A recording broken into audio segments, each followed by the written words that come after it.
बुधवार को सागर जिले के रहली सामुदायिक स्वास्थ्य केंद्र में सीएमएचओ सागर की अध्यक्षता में रोटरी क्लब सागर और Association of Chest Physicians of Sagar के संयुक्त तत्वाधान से श्वास से संबंधित बीमारियों के लिए जागरूकता शिविर आयोजित किया गया। इस शिविर में रहली ब्लॉक के सभी सीएचओ, आशा कार्यकर्ता और विशाल जन समुदाय शामिल हुआ।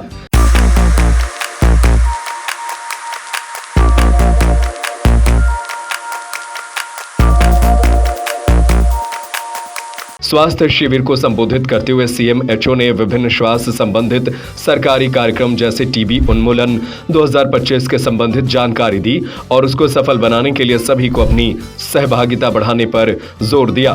विभागाध्यक्ष एवं प्राध्यापक चेस्ट विभाग बीएमसी डॉक्टर तलहा साद ने बताया कि 2 हफ्ते से अगर अधिक खांसी हो तो जरूर अपने नजदीक के स्वास्थ्य केंद्र में खंखार की जांच करवाएं तथा डॉक्टर के परामर्श पर छाती का एक्सरे भी करवाएं। इससे बीमारी बढ़ने से पहले ही बीमारी का पता लगाया जा सकेगा। उन्होंने टीबी के उपलब्ध सरकारी इलाज डॉट्स के बारे में बताया, जिसमें 6 महीने की दवाई सही तरीके से पूरे कोर्स करने पर जोर दिया। डॉक्टर नीना गुडियन ने छोटे बच्चों में निमोनिया से बचने के लिए स्तनपान 6 महीने तक अवश्य करने की सलाह दी और साथ ही साथ जब भी बच्चों को स्तनपान कराएं तो अपने हाथ साबुन से पहले जरूर से धोएं। डॉक्टर मनीष जैन सह प्राध्यापक बीएमसी ने धूम्रपान से बचने की सलाह दी, जो कि विभिन्न प्रकार के श्वास से संबंधित बीमारियों को जन्म देता है। डीटीओ डॉक्टर रोहित पंत ने बताया कि अब संकीर्ण टीबी की जांच सागर के 13 ब्लॉक में उपलब्ध है, जिससे कि एमडीआर के मरीजों को बेहतर इलाज मिल पाना अब आसान हो गया है। कार्यक्रम में doctor Satyendra Mishra, BMO doctor Suyash Singhai, Rotary Club president Prince Jain, Rotary Club secretary Arpit Agrawal आदि उपस्थित थे। इस कार्यक्रम में रहली ब्लॉक में उत्कृष्ट कार्य करने के लिए फिजा खान, पारशिव मिश्रा, दीपक उपाध्याय और कमल भिंडे को सम्मानित किया गया। कार्यक्रम का संचालन पंकज शुक्ला ने किया। व्यवहार से कि थोड़े समय के लिए खाए और उसके बाद तुम्हें अच्छा लगने लगा और तुमने दवाइयां छोड़ दी। ज्यादातर समय में ऐसा देखने को मिलता है कि मरीज ये कह रहे होते हैं कि अब मुझे अच्छा लगने लगा है तो अब दवाई खाने की जरूरत नहीं है। ऐसा आपसे कहते होंगे कि अब तो मेरे को अच्छा लगने लगा है, और आसपास के मोहल्ले वाले भी उनसे कह देते हैं कि अब देखो ये इसका अच्छा दिखने में लगा है, अब ये अच्छा दिख रहा है। तो ये जो अच्छा लगना या अच्छा दिखने वाली जो बात है, इसके आधार पे दवाई ना ही बंद करें। दवाई समझ लीजिए कि 6 महीने का एक स्टैंडर्ड कोर्स है जो कि 6 महीने से पहले बंद नहीं होगी। दूसरी चीज कि हमेशा मरीज को वजन बढ़ाने के लिए उत्साहित करते रहें कि अगर तुम्हारा वजन बढ़ रहा है पूरे कोर्स में, और हमेशा उसको, जैसे आप अपने बच्चे को 2 पेज लिखने के लिए अगर हो तो उसको पहले ही बोलो 4 पेज लिखना है तो वो 2 पेज लिख देगा, लेकिन 2 पेज बोलोगी तो 1 ही पेज लिखेगा। तो उसको शुरू में ही कह दो कि 10 किलो वजन तुमको बढ़ाना होगा पूरे 6 महीने में, और जब भी जाओ तो उसको 10 किलो वजन बढ़ाने के लिए प्रेरित करते रहो। सो इससे क्या होगा कि कम से कम पूरे कोर्स में 5 किलो तो वजन बढ़ ही जाएगा। अगर ये वजन बढ़ रहा है तो आप मान सकती हो कि आपका मरीज ठीक हो रहा है। सो ये बेहद जरूरी होगा कि समय समय पे उसकी जांचें अस्पताल में होनी चाहिए। इसके लिए वो आप अपने जो भी नजदीकी स्वास्थ्य केंद्र है या तो वहां जाने के लिए या बड़े अस्पताल में आने के लिए उसको जरूर से बोलें। दूसरी चीज की दवाई पूरी खिलाने के लिए कोशिश करें और कभी भी दवाइयों की गोलियों को कम ना करें। कई सारे जब भी आप दवाइयां शुरू करते हैं तो उस समय उनको कई सारी छोटी छोटी परेशानियां हो जाती हैं, जैसे कि उनको शरीर में खुजली सी होने लग जाती है और अधिकांश मरीज को गर्म सी दवाइयां कर जाती हैं। और अगर मैं आपको बताऊं जिम्मेदारी से कि अगर 15 दिन के लिए अगर दवाई कोई खा लेता है तो उसके बाद वो दवाइयां आसानी से उसको सूट करने लगती हैं, लेकिन शुरू के 15 दिन में वो दवाइयां छूटने की संभावना सबसे ज्यादा रहती है, क्योंकि उसके मन में पहले से कि ये दवाइयां गर्म कर रही हैं।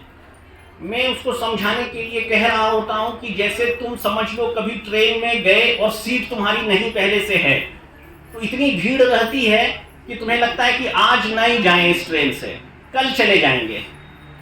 पर तब भी अगर तुम हिम्मत दिखा करके अगर उस ट्रेन में चढ़ ही जाते हो तो थोड़ी दूर जाने के बाद जरूर से जरूर इधर उधर सीट मिल ही जाती है और तुम बैठ जाते हो। बिल्कुल वैसे ही शुरू में ये दवाई तुमको ऐसा लग रहा हो कि ये गर्म कर रही है, पर ये तुम्हारी बीमारी के लिए बेहद जरूरी है। और तुम विश्वास रखो कि अगर तुमने ये दवाइयों को खाया तो तुम बिल्कुल स्वस्थ हो जाओगे। ठीक है। इसके साथ ही दो अलग अलग और जो बातें हो रही हैं वो है कि जब भी आप जा रही होती हैं तो कोशिश करिए कि लोगों को दो बात जरूर से बीड़ी छोड़ने के लिए बोल करके आएं।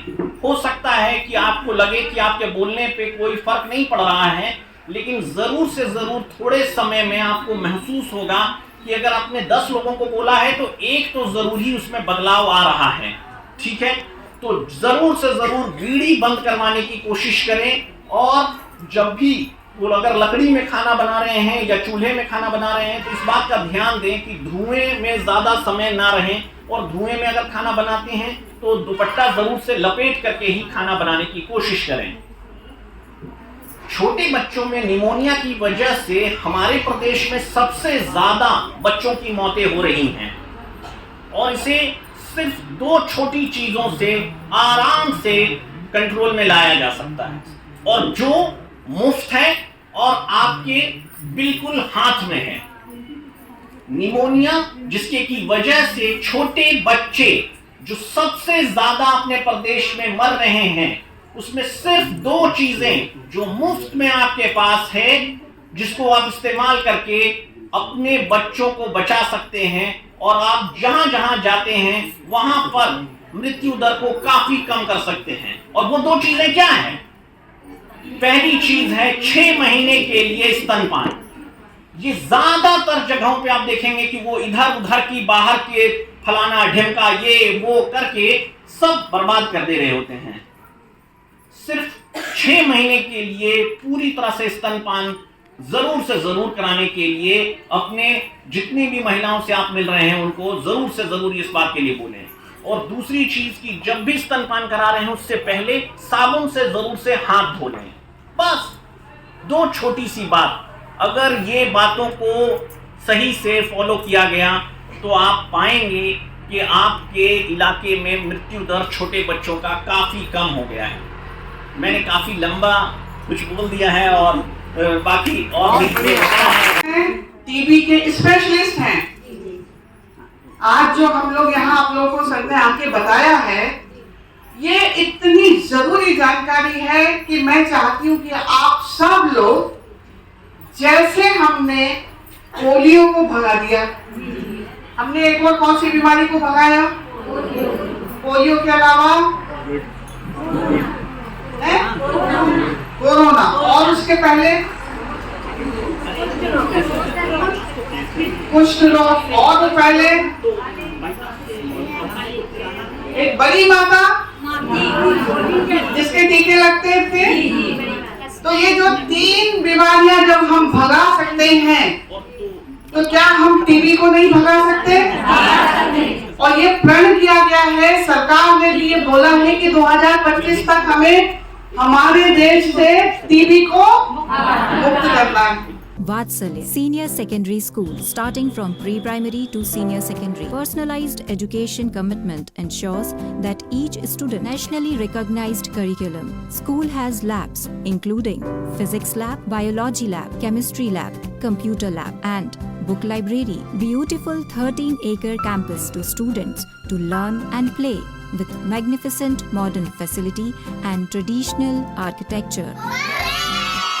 Vatsalya Senior Secondary School is one that any student would love to explore. I love my school.